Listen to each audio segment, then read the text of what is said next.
안녕하세요. 저한테는 오빠가 한 명 있어요. 5년 전에 결혼을 해서 분가에서 살고 있고요. 원래부터 아들 챙겨주신다고 오빠 결혼할 때 주기로 한 빌라가 하나 있습니다. 그동안 전세 주고 있었는데 오빠가 결혼하게 되었을 때 부모님께서 따로 해줄 수 있는 건 많이 없고 애초에 그 빌라도 오빠가 장가갈 때를 위해 가지고 계시던 거였으니까 결혼하면 아예 그 집에 들어가서 살라고 하셨어요. 그 빌라가 워낙 오래되기도 했고 저희 동네가 서울에서도 조금 외곽인 지역이라서 새언니가 그 빌라가 그닥 성에 차지 않았나 봐요. 제가 볼 땐 빌라가 조금 오래되기는 했어도 지하철역에서도 가깝고 신혼부부가 시작하기에는 단점이 딱히 없어 보이는 집이거든요. 그런데 새언니는 집이 조금 작다, 리모델링 하는데 들어가는 돈이 더 들겠다, 주변 환경이 별로 안 좋은 것 같다 등등 이런저런 이유를 대면서 조금 내키지 않아 하는 게 눈에 보이더라고요. 그러다가 서울을 한참 벗어난 인천 쪽에 아파트 단지가 들어섰다면서 그쪽에 전세로 들어가더라고요. 요즘 최근만큼이야 하겠지만 그때도 전세금이 적은 편이 아니었거든요. 웬만한 집값 뺨치는 정도였는데 기어이 오빠가 모은 돈에 새언니가 모은 돈, 그리고 양가에서 있는 돈 없는 돈 끌어모아 지원까지 받아서 겨우겨우 전셋집을 구한 걸로 알아요. 저희 부모님이 돈이 많으신 편은 아니라서 그 빌라를 제외하면 따로 가지고 계신 것도 없었고요. 그런데도 부모님 노후자금까지 끌어다가 기어이 신축 아파트에 전세로 들어가더라고요. 노후자금이 오래된 빌라보다 금액적으로는 훨씬 많아서 부모님이 조금 부담스러워하기는 했는데 오빠가 한 마리 노후자금 내주시면 자기들이 자리 잡고 나서 입쓱 닫고 있겠냐고 어느 정도 생활비조로 돈을 좀 드린다고 기어이 노후자금을 받아갔어요. 그 빌라는 딱히 처분하기도 뭐하고 전세 구하기가 쉬워서 그냥 뒀고요.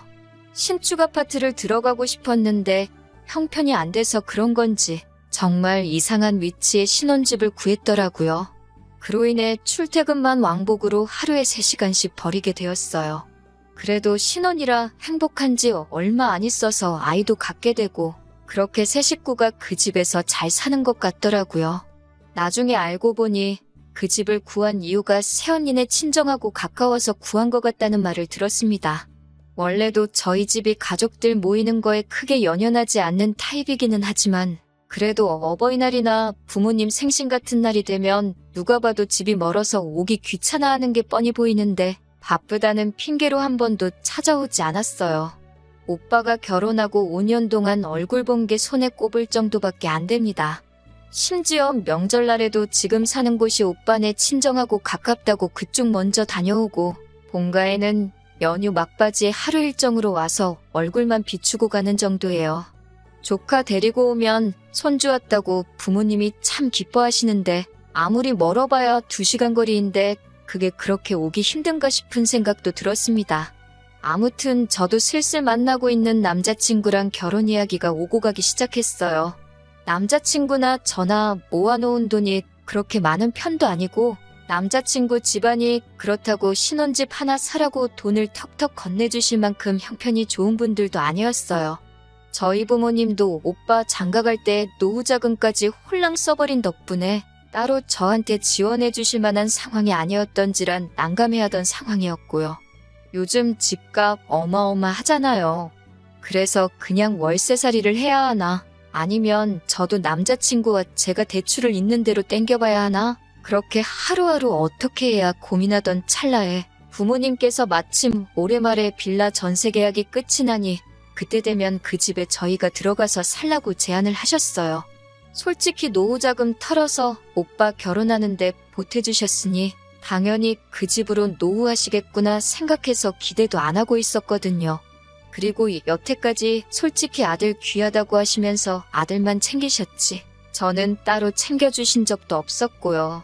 그 빌라도 애초에 오빠 결혼하는 걸 대비해 마련해 두셨던 거였고 저는 그냥 남들 하는 만큼만 해주시려던 계획인 걸로 알고 있었는데 정말 생각지도 못한 제안에 사실 엄청 놀랐습니다. 갑자기 가장 큰 문제였던 집이 해결되었으니 너무 기뻤고 한시름 놓을 수 있었습니다. 남자친구 집에서도 사돈 댁에서 집을 해주는데 어떻게 그냥 입 닫고 있겠냐며 리모델링을 해주기로 약속했고 혼수도 전부 새 걸로 채워주기로 했습니다. 저랑 남자친구가 모아놓은 돈이 그렇게 많지는 않지만 양가 어른들께서 그거는 너네들 미래를 위해 적금이라도 들어놓으라 하셨고요. 아무튼 그렇게 이야기가 끝나고 저희는 연말에 전세 계약 만료되는 거에 맞춰서 결혼식을 올리려고 준비하고 있었는데 얼마 전 어버이날에 오빠네 부부가 웬일로 본가에 왔었습니다. 평소에는 바쁘다고 코빼기도 안 비추던 사람들이 무슨 바람이 불어서 어버이날에 왔나? 이제 철이 좀 들은 건가? 그런 생각을 했어요. 그도 그럴 것이 오빠가 결혼하고 나서 어버이날에는 항상 전화 한 통과 용돈 10만 원으로 퉁치는 게 전부였거든요.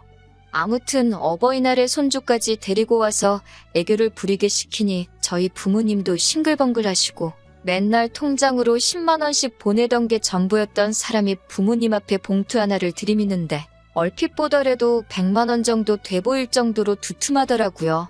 속으로 결혼 5년 만에 진짜로 이제서야 철이 들었네 생각하고 있는데 갑자기 청천벽력 같은 말을 꺼내더군요. 지금 오빠가 전세로 살고 있는 아파트가 전세가 만기가 다 되어 가는데 전세값을 터무니없이 올렸다고 설명하더라고요. 이제 신축도 아닌 아파트를 가지고 욕심이 많아서 돈을 그렇게 올렸다고 말하는 거 보니 신축 아파트 아니라서 질렸다는 말처럼 들리기도 했는데 아무튼 그 오른 전세를 주고 재계약을 하기에는 차라리 이사가는 게 낫겠다 싶어서 알아봤는데 당연히 그 집만 오른 게 아니라 그 주변 지역이 전부 다 올랐다고 하네요. 그래서 어렵사리 꺼낸다는 말이 이제서야 자기들이 볼품없고 오래돼서 살기 싫다고 거절한 제가 앞으로 결혼하고 난 뒤에 신혼집으로 쓰기로 했던 그 빌라에서 살 생각이라고 말을 꺼내더라고요. 부모님이 그 집은 갑자기 왜 그러냐고 하니 오빠는 옆에 앉아있는 새언니 눈치 보면서 우물쭈물하고 있는 게 무슨 꿍꿍이 속으로 저러는지 속이 훤히 보이더라고요. 대답을 이어나가지 못하는 오빠를 이어서 새언니가 대답하더라고요. 마치 부모님의 그런 반응을 미리 예상이라도 했다는 듯이 말이 술술 나오더라고요. 요즘 집값이 말이 아니라서 적당한 위치에 집 구하기가 하늘의 별따기라고 지금 가지고 있는 돈은 지방의 아파트를 매매해서 세를 주던지 시세 차익을 노리고 자기들은 그 빌라에 들어와서 살고 싶다는 거죠. 그러니까 결혼할 때 받은 지원금도 자기들이 갖겠다는 거고 싫다고 받지 않은 그 빌라까지도 꿀꺽 하려는 속셈이라는 게 뻔히 보이더라고요. 거기에 한술 더 떠서 그 빌라로 이사 오면 시댁이 가까워지니 저희 엄마 보고 자기들 출근하면 애까지 봐달라고 하려는 속셈이었던 거예요. 먼저 살던 집은 친정이 가까워 친정에서 아이를 다 돌봐주셨다고 하면서 굳이 친정에서는 돈 한 푼도 안 받고 애를 봐주셨다는 말까지 꺼내가며 아무리 자기네 친정에서 아무 대가 없이 애를 봐줬다지만 시어머니인데 아무것도 안 드리기는 그렇고 한 달에 20만 원 정도 드릴 테니 애까지 봐달라고 하더라고요. 솔직히 통장 내역을 공개할 것도 아니고 새언니가 친정에다가 돈을 줬는지 안 줬는지 저희가 확인할 방법은 없잖아요. 딱 하나 있다면 오빠가 사실대로 이야기하는 건데 오빠가 미쳤다고 사실대로 이야기할 리는 없을 것 같고 그리고 아무리 대출이 있어서 이자를 대출금을 상환하고 있었다고 하지만 두 부부가 5년 동안 맞벌이하면서 새언니 말 맞다나 새언니네 친정에서 아무런 대가 없이 애까지 봐줬다는데 집값이 암만 올랐어도 모아놓은 돈까지 해서 어느 정도 재산이 불어나 있어야 하는 게 정상 아닌가요? 그리고 이제 와서 그 빌라에 들어가서 살겠다는 건 말이 좋아야 제한이지. 솔직히 자기들끼리 벌써 그렇게 하기로 정하고 일방적으로 통보하는 거나 마찬가지인 상황이잖아요. 저 혼자 아무리 속으로 열내봤자 달라지는 상황이 없긴 했지만 그래도 저도 결혼을 앞두고 있고 앞으로 제가 살기로 정해놓은 집을 눈앞에서 빼앗길 것 같아 많이 불안했어요. 그도 그런 게 말씀드렸다시피 아들 귀하게 여기는 집안 분위기 때문에 부모님께서 충분히 그러실 수 있다는 불안한 생각이 들었거든요. 그래도 제 예상과는 다르게 아버지께서 그 집은 저희가 올해 말에 결혼해서 들어가 살기로 했다고 설명을 해주시더라고요. 이미 사돈댁에도 다 이야기가 된 상태고 무르기가 쉽지 않다고 하면서요. 저희가 살기로 했다고 오빠랑 새언니가 그 집을 포기할 거라는 생각이 들지는 않았는데 제가 살지 말아야 할 이유라고 되는 게 너무 어이가 없더라고요. 저희는 이제 새로 시작하는 신혼부부니까 그 집 포기하고 월세부터 시작해도 되는 거 아니냐고 자기들은 아이도 있기 때문에 집이 꼭 필요하다고 어린 조카 앞세워서 저희 주기로 한 거는 있고 그냥 자기들 살게 해달라고? 오죽하면 이렇게 와서 부탁을 하겠냐고. 자기들이 가까이 살면 조카도 더 자주 볼 수 있지 않느냐. 애를 위해서라도 꼭 자기들이 그 집에서 살게 해달라고 아주 감정에 호소하더라고요. 옆에서 무슨 말 하는지 들으면서 참고만 있다가 왜 말도 안 되는 억지를 부리고 있느냐고 한마디 했어요. 새언니한테 바톤 터치하고 아무 말도 안 하고 있던 오빠가 그제서야 저한테 새언니한테 말버릇이 그게 뭐냐고 성질을 부리더군요. 화가 나서 오빠한테도 억지 좀 부리지 말라고 화를 내고 있는데 옆에 계시던 아버지께서 저보고 말이 많다고 조용히 좀 하라고 하셨어요. 속이 막 타들어가는 것 같더라고요. 이대로라면 제가 살기로 한 그 빌라를 빼앗기는 건 물론이고 어쨌든 해주기로 했던 거 뒤집는 거니 제 예비시댁 쪽에서도 그게 실망하거나 최악의 경우에는 사움으로 번져서 파혼까지 할 수도 있을 거라는 생각이 들던 찰나였습니다. 아버지께서 그런 상황이면 빌라에 들어가 살라고 하시더군요. 정말 그 순간에는 하늘이 무너지는 것 같았어요. 그런데 곧바로 이어서 하시는 말씀이 결혼할 때 지원금으로 받아간 노후자금을 돌려달라고 하시더라고요. 제가 결혼할 때 집을 해주기로 했으니 그 돈을 돌려주지 않는다면 그 빌라에 들어가서 사는 건 허락해줄 수 없다고요. 빌라가 워낙에 구축이다 보니 시세가 그렇게 비싼 편이 아니고 부모님이 오빠가 결혼할 때 내어주신 노후자금이 오히려 더 큰 액수였거든요. 예상 못한 대답에 저도 오빠도 새언니도 벙찐 상태로 아버지만 쳐다보고 있었습니다. 새언니가 이어서 말하기를 그 돈을 돌려드리기는 힘들 것 같다고. 사실은 애초에 그 빌라에 들어갈 생각으로 그 돈 가지고 지방의 아파트를 매매해 놓은 상태라고 이실직고를 하더라고요. 그러면서 또 조카 이야기를 꺼내며 우리는 애도 있고 앞으로를 위해서 그 정도 투자는 꼭 필요한 거라고 설명을 하는데 계속 새언니랑 오빠 이야기만 듣고 계시던 어머니도 옆에서 한마디 거드시더라고요. 너네는 어떻게 그렇게 사람이 이기적이냐고. 너네만 잘 살면 저는 어떻게 되든 상관이 없는 거냐고 호통을 치시면서 딱 잘라 말했고요. 그러니까 오빠가 그러면 우리는 어떡하냐고. 그러면 지금 부모님이 살고 계시는 집이라도 비워달라고. 그러면 두 분 살만한 월세방 구해드린다고 하면서 말입니다. 그리고 그 월세는 저랑 같이 돈 모아서 내드리겠다고 하는데 거기서도 제 의사 따위는 물어보지 않고 뻔뻔하게 행동하는 게 어이가 없더라고요. 아버지가 처음으로 오빠한테 화를 내셨어요. 아들 장손이라고 오냐오냐 키웠더니 경우도 모르고 지만 아는 아주 천하의 몹쓸 놈으로 키웠다고 성을 내시더군요. 아버지는 오빠를 그 빌라에서도 살게 할 생각 없다고 했고 본인들 노후자금으로 준 돈도 돌려달라는 초강수를 두셨습니다.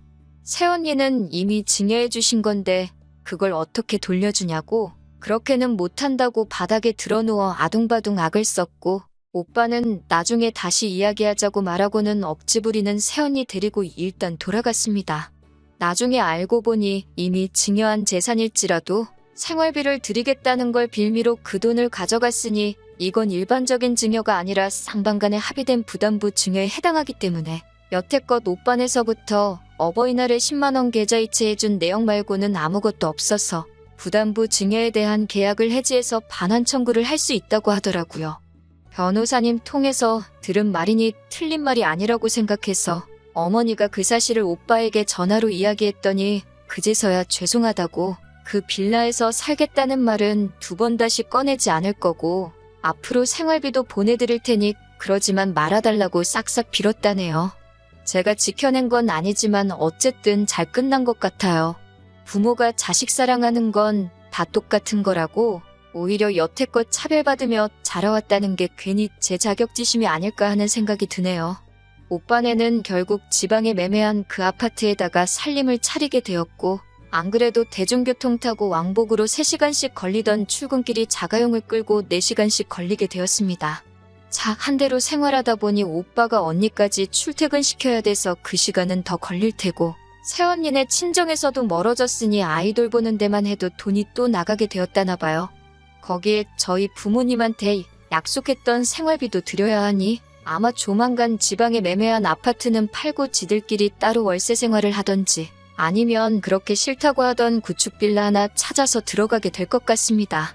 다른 건 몰라도 오빠네를 보면서 주어진 것에 항상 감사하게 생각하고 겉으로 보이는 화려함보다는 내실을 더 다지는 게 좋다는 생각이 들어요. 앞으로 제가 결혼하고 나서도 오빠네를 거울 삼아서 항상 겸손하게 살아가는 방법을 배운 것 같습니다.